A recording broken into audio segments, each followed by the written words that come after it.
Hello बच्चों, स्वागत है आपका आपके चैनल SRS लर्निंग में।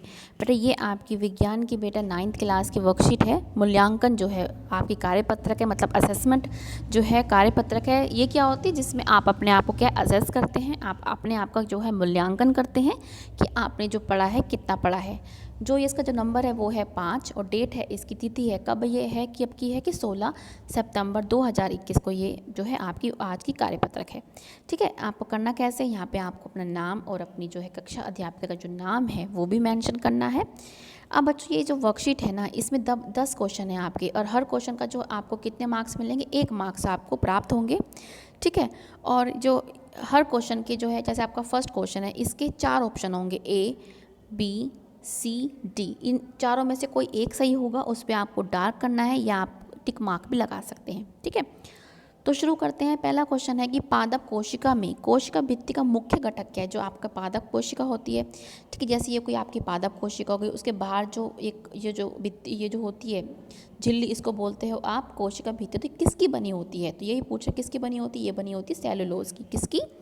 सेलुलोज की। ठीक है, नेक्स्ट क्वेश्चन है आपका कि फली और फूलों में रंग किस लवण या प्लास्टिड द्वारा प्राप्त होते हैं। या आपने अपनी वर्कशीट में भी पढ़ा था कि जो प्लास्टिड्स होते हैं ये 3 प्रकार के होते हैं। कितने? 1, 2, 3। कौन कौन से होते हैं? ये क्लोरोप्लास्ट होता है, ये क्रोमोप्लास्ट होता है, और ये क्या होता है? ल्यूकोप्लास्ट। ठीक है, क्लोरोप्लास्ट का जो क्या है, प्लांट को हरा कलर देता है। ल्यूकोप्लास्ट कोई भी कलर नहीं देता। और क्रोमोप्लास्ट क्या होता है? जो रंगीन देता है फूलों को या फलों को। तो इसमें से आपको पता लग गया कौन सा आंसर है इसका, है क्रोमोप्लास्ट। ठीक है, जो क्या है फूलों को और फूलों के रंग को जो है कलर देता है। ठीक है, क्या है? क्रोमोप्लास्ट।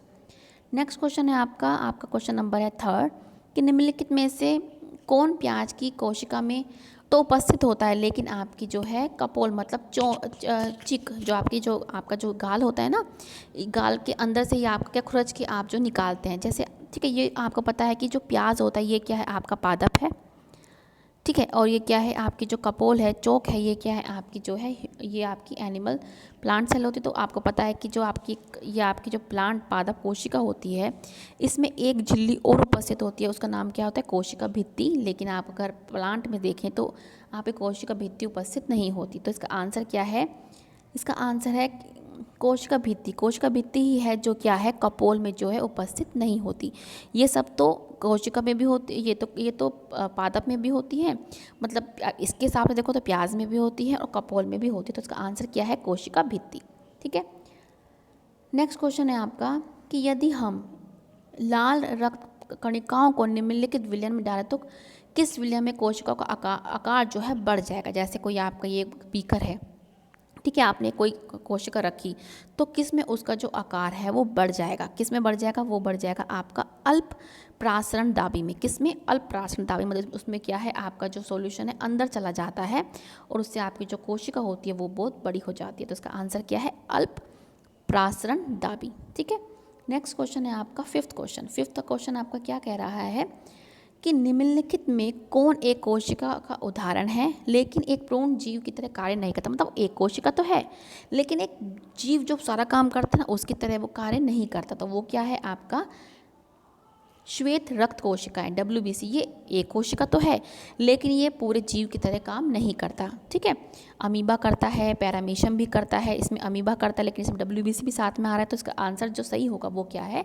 श्वेत रक्त कोशिकाएं, WBC। ठीक है, नेक्स्ट क्वेश्चन 6 है कि निम्नलिखित में से कौन प्रोटीन संश्लेषण में सम्मिलित नहीं है। मतलब जो प्रोटीन संश्लेषण जो बनता है उसमें किसी ना किसी तरीके से कौन सा वो है जो काम में नहीं आता। तो वो क्या है आपकी है चिकनी ER, इसको बोलते हैं। ठीक है, क्या है? चिकनी ER है जो किसी भी तरीके से प्रोटीन संश्लेषण में काम नहीं आता। आपको पता होना चाहिए आपकी जो ER, ठीक है, तो सॉरी ये दोनों एक ही पार्ट हैं अंतर्द्रव्य जालिका के। ठीक है, तो इसमें जो आंसर है वो क्या है? चिकनी किसी भी तरीके से ये प्रोटीन संश्लेषण में जो है भाग नहीं लेता। नेक्स्ट क्वेश्चन है आपका 7 कि एक ऐसा कोशिका विभाजन जिसमें विभाजन के बाद गुणसूत्रों की संख्या आधी हो जाती है। जैसे गुणसूत्र हैं, आपने पढ़े भी होंगे या नहीं पढ़े होंगे, 2n है मतलब। तो इसमें अगर ये विभाजित होती है तो इसमें n मतलब आधे हो गए ना, ये इसमें n हो जाते हैं n। ठीक है, तो जिसमें आधे होते हैं मतलब जैसे 2 का 1 हो गया, वो किस में होते हैं? वो होते हैं आपके अर्ध सूत्री कोशिका विभाजन में। आपको नाम से ही पता चल रहा है क्या है, अर्ध मतलब आधी सूत्री विभाजन में। तो उसका आंसर जो सही है वो क्या है, बी आंसर इसका सही है। अब है 8th क्वेश्चन कि निम्नलिखित में कौन सा जो अंग है उसको हम जो आत्मघाती थैली बोलते हैं। आत्मघाती थैली क्या होती है, जो आत्महत्या, जैसे आत्महत्या कहते हैं खुद को मार लेना, ऐसे ही वो कौन है, वो क्या है, लाइसोसोम। ठीक है, ये क्या होते हैं, अपनी ही कोशिका को में क्या है, ये एंजाइम को निकालते हैं और खुद को ही क्या है, खा लेती हैं कोशिकाओं को, इसलिए इनको बोलते हैं आत्मघाती थैली, क्या है, लाइसोसोम। ठीक है, अब आते हैं बेटा हम 9th क्वेश्चन पे और 10th क्वेश्चन पे। ये क्या कह रहा है हमको, पढ़ो पहले। ये आपके पहले भी आए हैं, अभिकथन और कारण। ठीक है, इसमें क्या है, आपको चूज़ करना है कि अगर आपके अभिकथन और कथन दोनों सही हैं, ठीक है, तो आपका जो आंसर आएगा वो ए आएगा। ठीक है, यदि आपका ये दोनों अभिकथन और कारण दोनों सही है, लेकिन ये जो कारण है इसको अच्छी तरह से व्याख्या नहीं कर रहा, तो आपका बी आएगा। अगर आपका ये वाला सही है अभिकथन, लेकिन आपका जो कारण गलत है, तो आपका सी आएगा। और अगर आपका अभिकथन गलत है और कारण सही है, तो आपका क्या है, डी आएगा। ठीक है, तो अब हम इसको पढ़ते हैं और समझते हैं। पहला जो 9th क्वेश्चन है वो क्या कह रहा है, अभिकथन पढ़ो पहले।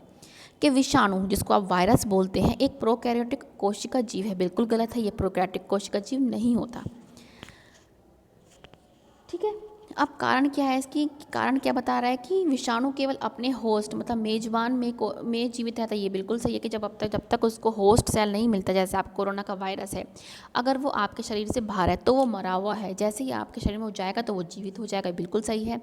और आगे कह रहा है कि विष्णु ना तो प्रोकैरियोटिक है और ना ही यूकैरियोटिक है। बिल्कुल सही है। तो हमारा इसमें कौन सा ऑप्शन बन रहा है कि हमारा जब हमारा अभिकथन तो गलत हो लेकिन हमारा जो कारण सही हो, तो वो क्या है, ये हमारा डी। तो इसका आंसर क्या आ जाएगा, डी। इसमें क्या है कि आपका अभिकथन गलत है लेकिन आपका कारण बिल्कुल सही है, तो इसका आंसर क्या है, डी। नेक्स्ट क्वेश्चन पढ़ते हैं अब कि अभिकथन क्या है कि माइटोकॉन्ड्रिया कोशिका का बिजली घर कहते हैं। बिल्कुल सही है, माइटोकॉन्ड्रिया का कोशिका का बिजली घर कहते हैं। क्यों, कारण क्या दे रखा है कि इसमें एटीपी का निर्माण होता है। ये भी बिल्कुल सही है। तो वो क्या ऑप्शन है कि जब दोनों क्या है, सत्य हों और अभिकथन जो है कारण जो है अभिकथन की सही से व्याख्या कर रहा हो, तो वो क्या है, ए ऑप्शन। तो इसमें क्या है, इसमें ए आपका कहाँ है, हाँ, इसमें जो है आपका जो है ए, यहाँ पे बेटा ए लिखा होगा, ये गलती से बी लिख दिया, इसको भी ए। ठीक है, इसमें क्या है, आपका ए ऑप्शन जो है सही है। ठीक है बेटा, तो मुझे ये आपकी आज की जो है मूल्यांकन वर्कशीट है। ठीक है, मुझे उम्मीद है कि आपको समझ में आई होगी। तो सबसे पहले वीडियो को लाइक के थ्रू बताइएगा कि आपको जो है वीडियो समझ में आई है। और जो नए बच्चे हैं हमारे चैनल पे, हमारी कक्षा में, वो प्लीज़ हमारा चैनल सब्सक्राइब कीजिएगा अगर आपने अभी तक नहीं किया है तो। ठीक है, और कोरोना वायरस का प्रोटोकॉल जो है ध्यान रखें, क्योंकि आपके स्कूल खुल गए हैं, आप स्कूल आने शुरू गए हैं, तो मास्क लगाएं, सोशल डिस्टेंसिंग का पालन रखें और अपना क्या है, किसी से कोई चीज़ शेयर ना करें, डिस्टेंस बनाकर रखें और सैनिटाइज का यूज़ करें। ठीक है बेटा, मिलते हैं अब वर्कशीट के साथ आगे। खुश रहिए, पढ़ते रहिए, बड़ों का आदर करते रहिए। बाय बच्चों।